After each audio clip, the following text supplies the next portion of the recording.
What's going on there? Uh, Before we get started on some of the tractor detail work, we're putting together the subframe now.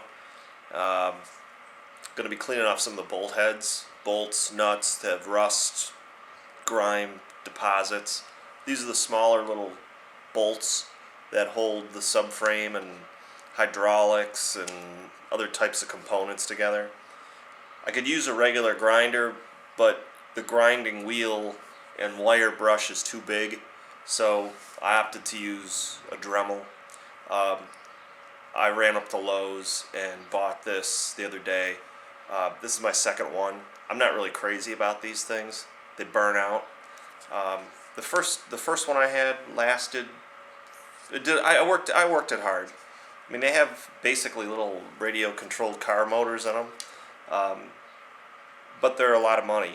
And if Harbor Freight had one like this that was cheaper, I would probably buy that, because I think longevity-wise, I'd rather spend likely half the price on something I would just, like the last one I just threw away. You would think that the brushes wear out, but actually what happens is the motors just quit on them. So anyway, just a little Dremel tool. We're going to be using that to clean up some of these small parts that are rusted and corroded, and just knock it down with a small wire wheel. It makes a big difference when you're putting your project together.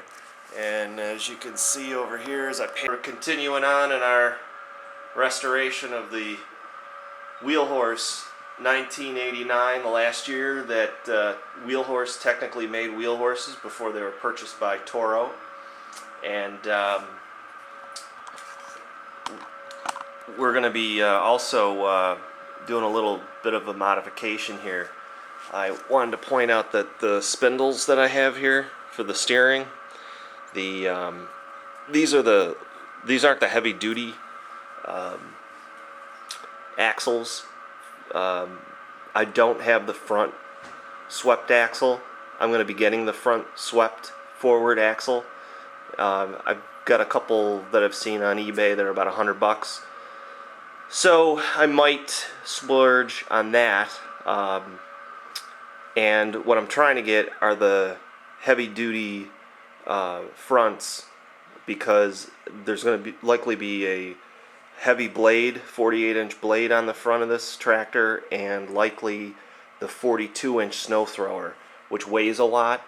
And I don't have that currently on my 416, but I'll tell you that you can definitely feel the weight of that heavy snowblower up front. So I'm going to go a little bit beefy here while I'm rebuilding this tractor. And fancy, just taking off the oxidation, the corrosion.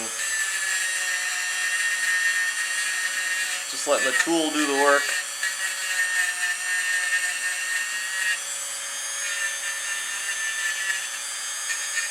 Big difference when you're doing a restoration.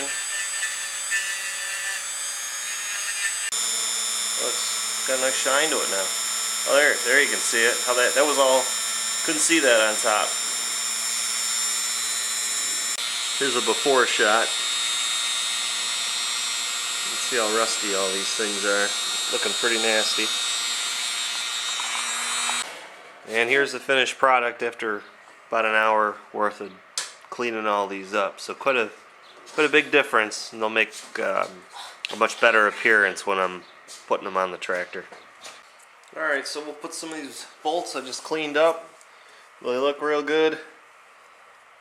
And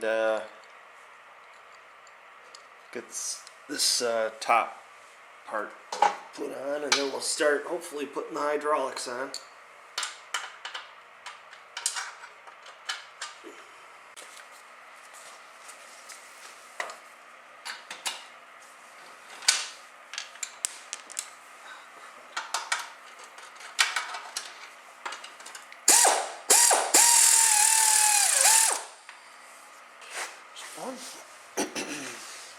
That's an important one, because that's got the hook here that's gonna hold the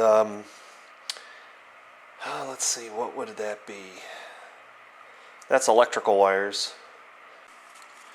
One of the things that also helps you out a lot, if you go on Toro's website looking for parts, they have parts diagrams, and you can click on any one of these numbers and it'll take you to another page that'll have the price and if those parts are still available at Toro.com.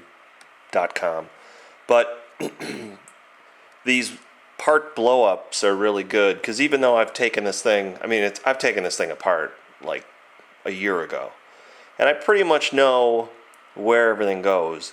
But like when I did the 416 over here, pan over there to the 416. When I restored this tractor, I didn't use any of these things. But when I was done putting it together, I had 3 bolts left.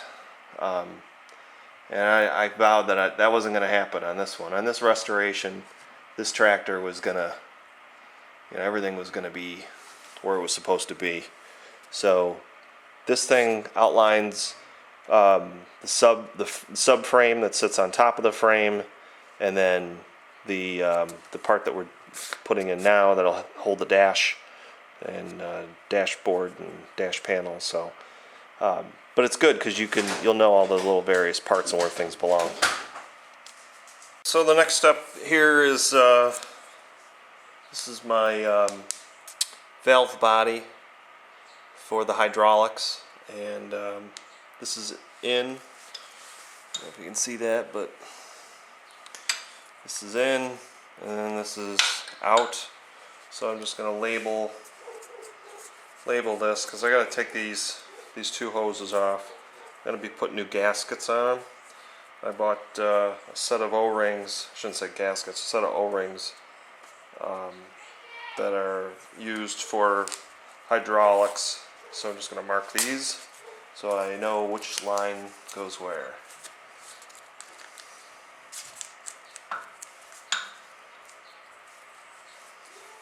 This one is in.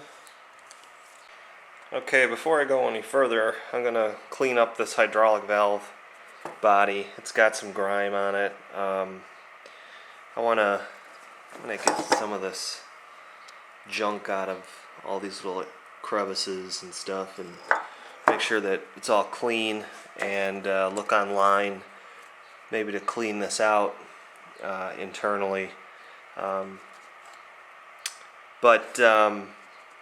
So I'm going to stop here for today, but I'm going to be back at this tomorrow after work, and it's starting to come along pretty well. Like I said, I got to get some new spindles up front. I want the heavy duty ones, and I'm working on a swept front axle to replace the stock bare bones one.